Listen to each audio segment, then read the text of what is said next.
Hoy en nuestra entrevista tenemos de invitado al licenciado Andrés Sánchez Bodas, psicólogo, docente, escritor y creador de la carrera de counseling en Argentina. Hola, ¿cómo les va? Gracias por invitarme nuevamente a vuestro programa. Y es un placer, después de un año aproximadamente que no hablamos, volver a estar. Y bueno, estoy disponible, así que escucho.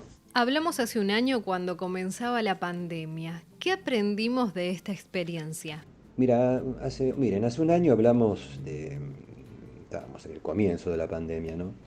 Y sinceramente, ante qué aprendimos, qué podemos haber aprendido con respecto a esta pandemia, depende de lo que entendamos por aprender. Intelectualmente creo que aprendimos mucho, creo que aprendimos a cuidarnos, creo que sabemos que es algo complicado, muy difícil, que todavía no se sabe mucho de qué se trata, y eso seguirá un proceso de aprendizaje que yo le llamaría aprendizaje intelectual, que algunas personas lo toman en cuenta y otras lamentablemente no, y eso hace que se expanda más la pandemia. Pero si nos referimos a un aprendizaje más profundo, sentimental, emocional, cognitivo, pero de otro nivel, yo te diría que ojalá hayamos aprendido de esa famosa frase de John Lennon, ¿no? Que la vida es eso que nos sucede mientras estás ocupado haciendo otras cosas, ¿no? Creo que si han logrado algunos detenerse un poco y repensar cómo estaban o estábamos o estamos viviendo y poder revisar eso, porque esta pandemia, como cualquier otra, nos enfrenta con el tema de la angustia existencial, con el tema de la muerte, con el tema de la finitud. Y entonces obviamente nos lleva a repensar qué estamos haciendo con la vida. Que si bien cada vez que estamos vivos sentimos que somos infinitos, gran frase de Nietzsche, aclaro, este, sabemos en el fondo que también un día nos vamos a morir y toda pandemia te enfrenta con que vos podés estar dentro de esos casos.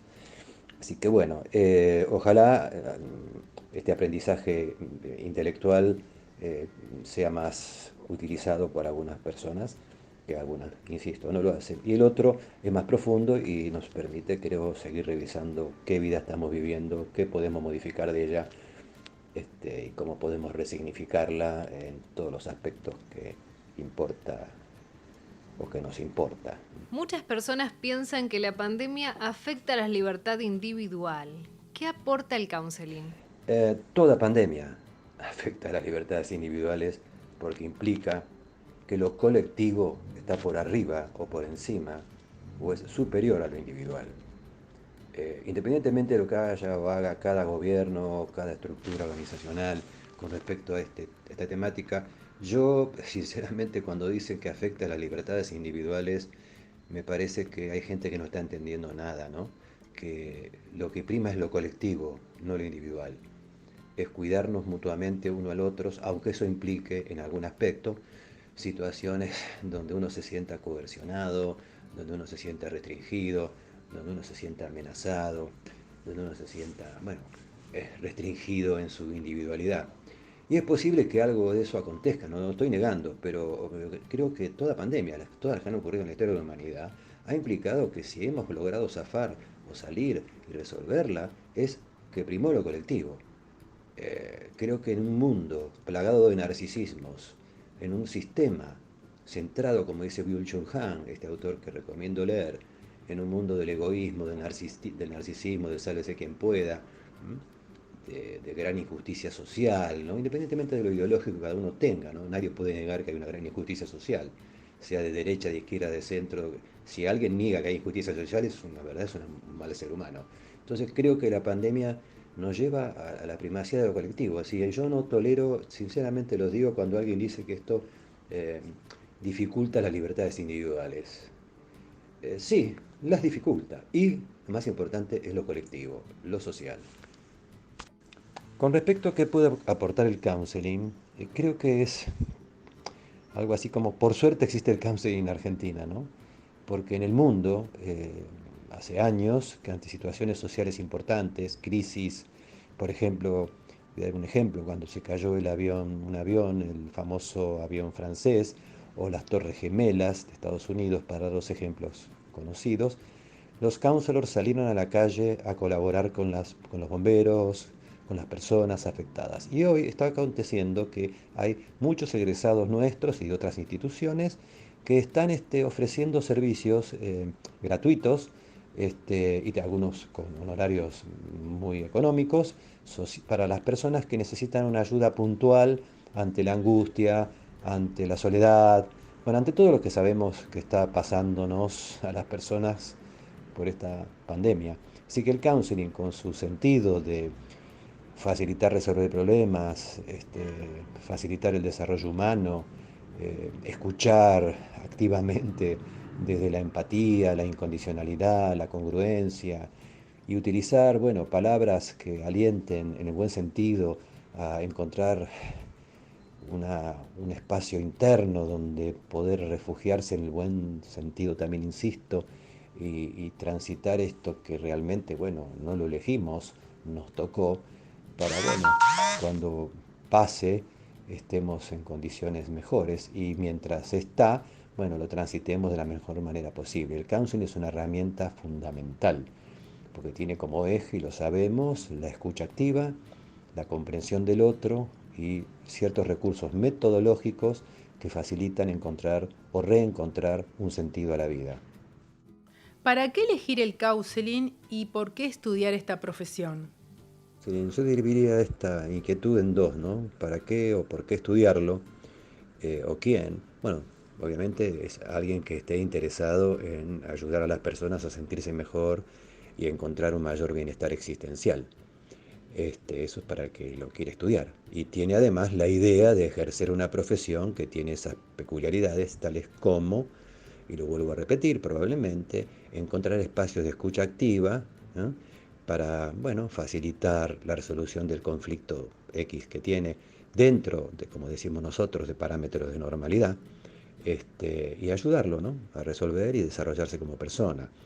¿Por qué elegir como consultante? Y aquí aclaro la gran diferencia entre la psicoterapia clásica y el counseling, ¿no? Por algún motivo histórico, los psicólogos le siguen llamando pacientes a los que atienden. Creo que eso está vinculado a que la mayor parte de los grandes creadores de teorías psicológicas han sido médicos, y por supuesto, digamos, incorporaron un modelo médico de escucha, que no está incorrecto si sos médico. Ahora, yo creo que el counseling aporta un modelo más, llamémosle filosófico, más de desarrollo humano, más de desarrollo personal.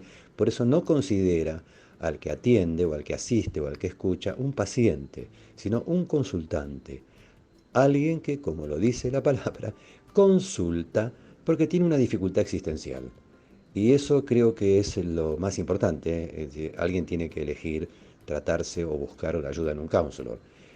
Por supuesto, este profesional está preparado en su formación académica para poder discriminar, para eso estudia materias vinculadas a lo psicopatológico, para discriminar si esa consulta está dentro de parámetros de normalidad o implica algún tipo de neurosis o estados borderline o estados psicóticos. Y así, bueno, justamente lo que se impone es la transdisciplina y la interdisciplina. La transdisciplina es trabajar, digamos, con equipos, ¿no? En este caso serían counselors, psicólogos, psiquiatras, trabajadores sociales, como se hace en el mundo. Las 4 disciplinas son esas, que trabajan juntos, ¿no? Counselors, psicólogos, psiquiatras, trabajadores sociales, ante situaciones que impliquen el equipo, ¿no? Y también en otro caso es la interdisciplina, que es a lo mejor un counselor con una consultante o un consultante que tiene una dificultad que está en el límite entre lo normal y lo patológico. Bueno, a lo mejor con un trabajo en equipo con un psiquiatra, un trabajo en equipo con un psicólogo, puede ayudar a esa persona. Y en otros casos, bueno, directamente la derivación. Cuando este profesional siente que, no, que excede las incumbencias de su disciplina o de su título. Nuestros estudiantes están formados así, nuestros egresados están formados así. Es decir, en nuestro país existe una cuestión legal que la palabra psicoterapia está, bueno, es solamente para que los psicólogos y los psiquiatras. Habría que debatirlo largo y tendido, pero ya es una ley, ¿no? Porque la palabra terapia significa servir y ayudar. Por eso ante esto, cuando me preguntan, ¿es el counseling una terapia? Yo digo que sí, como también cuando un sacerdote ayuda o un cura, un pastor, un rabino ayuda a un fiel de su religión a algo, está haciendo una terapia, en el sentido que lo está sirviendo y ayudando para producirle un mayor bienestar existencial. En el caso de un cura o de un sacerdote, un religioso, es un beneficio espiritual. En el caso de un counselor, mayor desarrollo personal. Y en el caso de un psicólogo o psiquiatra, la curación de una problemática, una patología. Como experto en el counseling, ¿cuál es su característica distintiva de otras disciplinas? Para ser un poco más específico con respecto a las características de la disciplina del counseling, es interesante poder compararlo, en el buen sentido de comparar, con lo que es, por ejemplo, la psicoterapia, que sería la que más se le acerca en su función, ¿no? Es decir, fíjense, cada profesión tiene un objetivo primordial y tiene también resultados, digamos, complementarios, vamos a llamarlo así, ¿no? Yo escribí un artículo de eso, ¿no? Sobre la transdisciplina y el counseling, ¿no? Donde explico, por ejemplo, que un psicoterapeuta, sea psicólogo o psiquiatra, tiene como objetivo principal, obviamente, la curación de una neurosis, también la prevención, obviamente, y bueno, y si es más grave, ahí interviene un psiquiatra también complementariamente con borderlines o psicosis, ¿no? Y por supuesto, si logra un resultado eficaz, bueno, eso mejora el bienestar personal y también produce, si la persona lo desea y si el profesional está apto, un desarrollo espiritual, ¿no? El counselor no se ocupa de la curación, se ocupa del acompañamiento y de la ayuda en la resolución de problemas y conflictos que están dificultando la existencia, ¿no? Que están dificultando el desarrollo personal y humano. Entonces, su objetivo principal es ese, facilitar la resolución de conflictos en personas que no tengan patologías mentales severas para, si el consultante quiere, también ampliar su desarrollo vital. Como consecuencia secundaria, por supuesto, ayuda en la salud mental, obviamente, produce mayor bienestar y, por supuesto, si el consultante y el profesional están disponibles y tienen ganas, también pueden trabajar un desarrollo espiritual. Un sacerdote, rabino, cura, pastor o de otra religión, por supuesto su objetivo es ayudar en problemáticas vinculadas a la fe, ¿no? Que también están perturbando a la persona en algún espacio de su vida. Y bueno, si logra esa ayuda, bueno, este consultante, esta persona que va a ver a su pastor, a su sacerdote, a su guía espiritual, va a lograr un mayor bienestar y por supuesto una mejor salud mental. Aunque no es el objetivo de un sacerdote la salud mental, por supuesto si logra ayudarlo espiritualmente va a mejorar la salud mental. Y si los tres están interconectados, cada uno con un objetivo principal, un eje y con resultados secundarios, ¿no? Esto para mí es muy claro. Así que por supuesto es importante integrarlos. Depende de las circunstancias de cada situación que tenga un ser humano que está sufriente. Contanos por favor de tu último libro, El suceder humano, con el prólogo de lujo de José Carlos Bermejo. Bueno, con respecto a mi último libro, ¿no? Cuyo título es El suceder humano, editado este año en el 2021, en realidad es una continuación, una ampliación de mi anterior libro llamado Quiasma, ¿no? Aquí profundizo aspectos del libro Quiasma, donde, para ser muy sintético, lo que intento plantear es que nuestra vida, nuestra existencia, nuestro ser en el mundo es una integración de tantas variables que es imposible detectar cuál es la más importante. A ver, ¿qué quiero decir con esto? Cuestiono el concepto de causa, en realidad. Si bien obviamente existen las causas, son tantas en la historia de un ser humano que salvo notorias cuestiones, que aunque sean, miren ustedes, tan notorias, igual están entramadas con otras menos notorias, aparentemente, que hacen que seamos quienes somos y que tengamos o no las dificultades que tenemos. Entonces lo que planteo como paradigma, que un profesional de la ayuda no tiene que estar buscando causas, tiene que ayudar a que la persona encuentre su sentido de vida, que la persona encuentre su propio relato, que la persona encuentre su propio suceder, y que si alguna circunstancia hace que ese ser humano que consulta necesite sentir que algo ha causado lo que le pasa, si eso lo ayuda, bueno, está bien, lo aceptamos, pero nosotros sabemos como profesionales que no es verdad, que nada hay que sea tan significativo que condicione la vida o que la determine, sino que es toda una entrama. Inclusive situaciones que han sido, no sé, sumamente fuertes, negativamente fuertes en un ser humano, o positivamente fuertes en un ser humano, están después, se van entramando, se van vinculando con otras que van o diluyendo o agrandando eso que la persona considera lo más crucial. Entonces, lo que plantea este libro, que uno vive el instante, que uno vive la inconsistencia del vivir, que el amor es clave, que estamos entramados y que nuestro sufrimiento psíquico tiene que ver básicamente con aspectos conocidos y también no conocidos por nosotros mismos, y que de alguna manera todos necesitamos, ante la ambigüedad y la duda que es necesaria, es importante aceptar la propia ambigüedad y la propia duda, transitarla. Este mundo lamentablemente nos ha llevado a que tenemos que ser asertivos, perfectos, y eso aliena, dificulta. Aceptemos nuestra propia ambigüedad, transitemos nuestra ambigüedad. Y nosotros cuando ayudamos a alguien, lo ayudamos a que esa persona transite su incongruencia, su ambigüedad, para que pues, bueno, revele, se autorrevele en alguna decisión determinada que será asertiva, pero después de haber transitado la ambigüedad. La ambigüedad produce mucha angustia. Bueno, si volvemos a la pandemia, nos ha colocado ante eso, ¿no? Además de aceptar nuestra propia ambigüedad, ¿qué más necesitamos? Y todos los seres humanos necesitamos, ante lo difícil de que es ser consciente de nosotros mismos y transitar la vida sabiéndonos, parece que somos el único ser vivo que eso le pasa, y sabiéndonos finitos, es decir, que nos vamos a morir algún día, con el misterio que eso implica. A ver, los creyentes tienen alguna idea al respecto, los no creyentes tienen otra, los agnósticos tienen otra, pero de todas maneras todos estamos ante ese misterio, ¿no? Y necesitamos entonces construirnos un relato, y lo que hacemos nosotros, y lo que somos nosotros en realidad, somos un relato, ¿eh? Que lo hemos venido construyendo desde que nacimos. Primero nos lo construyeron, nos pusieron un nombre. Nuestros padres desearon algo sobre nosotros mismos, y eso es válido, ¿no? Los que tenemos hijos sabemos que tenemos deseos sobre lo que queremos que le pase a nuestros hijos. Pero después nosotros como hijos y nosotros como padres tenemos que aceptar que cada uno construye su propio relato. Y cuando nos vienen a ver, digamos, ya en el plano profesional, el consultante viene con su relato, donde hay causas, no causas, situaciones, conflictos, y a eso yo le llamo quiasma. Quiasma significa cruce, significa entrama, significa que todo en algún punto fluye.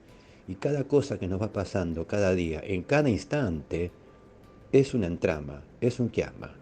Si yo muevo en este momento, mientras estoy charlando, mi mano derecha hacia la izquierda, eso condiciona que mi brazo izquierdo gire hacia ese otro lado, y eso condiciona mis movimientos posteriores.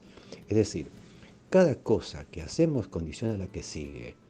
Y nos volveríamos locos si nos concentráramos en eso. Hay una anécdota del cien pies, ¿no? Que le preguntan si piensa cada pie cuando lo tiene que mover, y dice imposible, porque me quedaría detenido. Nosotros lo mismo, si pensáramos a cada instante que lo que estamos haciendo va a influir en el que sigue, no nos podríamos mover, nos quedaríamos paralizados. Por consiguiente, hay algo que funciona en el organismo todo que nos hace seguir para adelante y ir construyendo lentamente un relato de sí mismo. Cuando atendemos, escuchamos ese relato, y si la persona nos vino a ver es porque alguna dificultad tiene, y lo ayudamos a revisarlo, ¿no? Esa es la tarea. El libro es un libro psicofilosófico o filopsicológico, si le quiere poner ese nombre, ¿no? Habla sobre el sufrimiento humano, sobre las emociones y los sentimientos. Eso es importante. Por ejemplo, yo ahí digo que el ser humano no es un ser emocional, sino es un ser sentimental. Las emociones las tenemos, obviamente, porque somos mamíferos, pero a partir de microsegundos nuestro organismo le da un sentido, le pone un nombre y lo constituye en sentimientos. De hecho, Carl Rogers, que es uno de los autores principales que seguimos, nunca habló en sus textos de emoción o de emociones, sino habló de feeling, habló de sentimientos. Nuestro trabajo es con los sentimientos y, por supuesto, con nuestra racionalidad, ¿no? Acerca de lo mismo.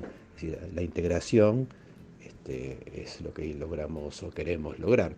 Por otra parte, otro tema también importante que en el libro que plantea un paradigma, es el paradigma, algo así como no existen las dualidades, ¿no? No existe el odio y el amor como separado, no existe. la libertad y la esclavitud separada. Eh, cada, cada instancia que separamos natura nurtura, no sé, lo que se nos ocurra ahora espontáneamente ver como opuestos, no es verdad. Todos están dentro de la misma moneda. En una misma moneda están las dos cosas y la moneda se tira y cae de un lado del otro, pero no es que uno eh, está, digamos, distanciado del otro. Existe el frío porque existe el calor, ¿m? Grande, existe la noche porque existe el día, ¿no? Es todo un fluir. Y el libro empieza inclusive con un poema que yo le llamo Fluir, ¿no? Y digamos, voy a decirlo brevemente, ¿no? Nos encantaría escucharlo. El ser humano es como un río que fluye, ¿no? Entre orillas que lo contienen y le dan su cauce y su nombre. Cuando el tiempo está calmo, sigue su curso hacia su desembocadura. Es quien es fluyendo.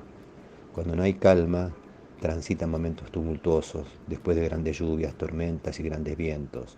Sube y se desborda.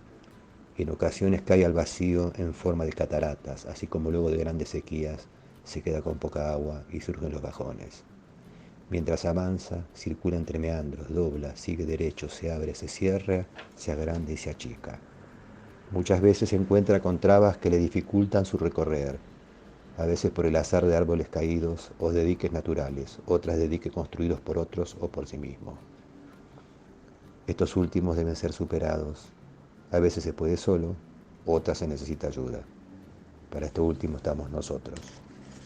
Pero para poder ayudarlos, nosotros también tenemos que transitar nuestros propios ríos, hacerlo bien, superarlos, superar nuestros diques, para poder escuchar con la mayor cantidad de nuestro fluir posible para facilitar el fluir del otro. Cuando uno de esos ríos nos pide ayuda, no solo pensemos que tenemos que ayudarlo a superar sus trabas, sus diques o los diques de otros, sino también y más aún que pueda unirse a un río nosotros, a un mar, todo río va a un mar, donde desemboca, y unirse a los otros mares que componen nuestra casa la tierra. Lo sintetice, es un poema más largo, obviamente, porque para mí es muy importante que la tarea de un counselor humanístico no solo ayude al ser humano a resolver sus cuestiones individuales y caer en cierto narcisismo, sino también lo ayude a poder vincularse mejor con los demás. Y los demás no solo es su familia o sus contactos directos, sino también los otros contactos. Y por qué no, el mundo como un todo. Y eso es el humanismo. El humanismo plantea eso, una revolución silenciosa, que Rogers la explicitó muy bien en sus textos, una transformación del ser humano. Quizás sea una utopía. Bueno, en esa estamos y seguiremos. Hay una frase que a mí me encanta. No sabían que era imposible y por lo tanto lo hicieron. Así que bueno, gracias por haber invitado. Chau, chau.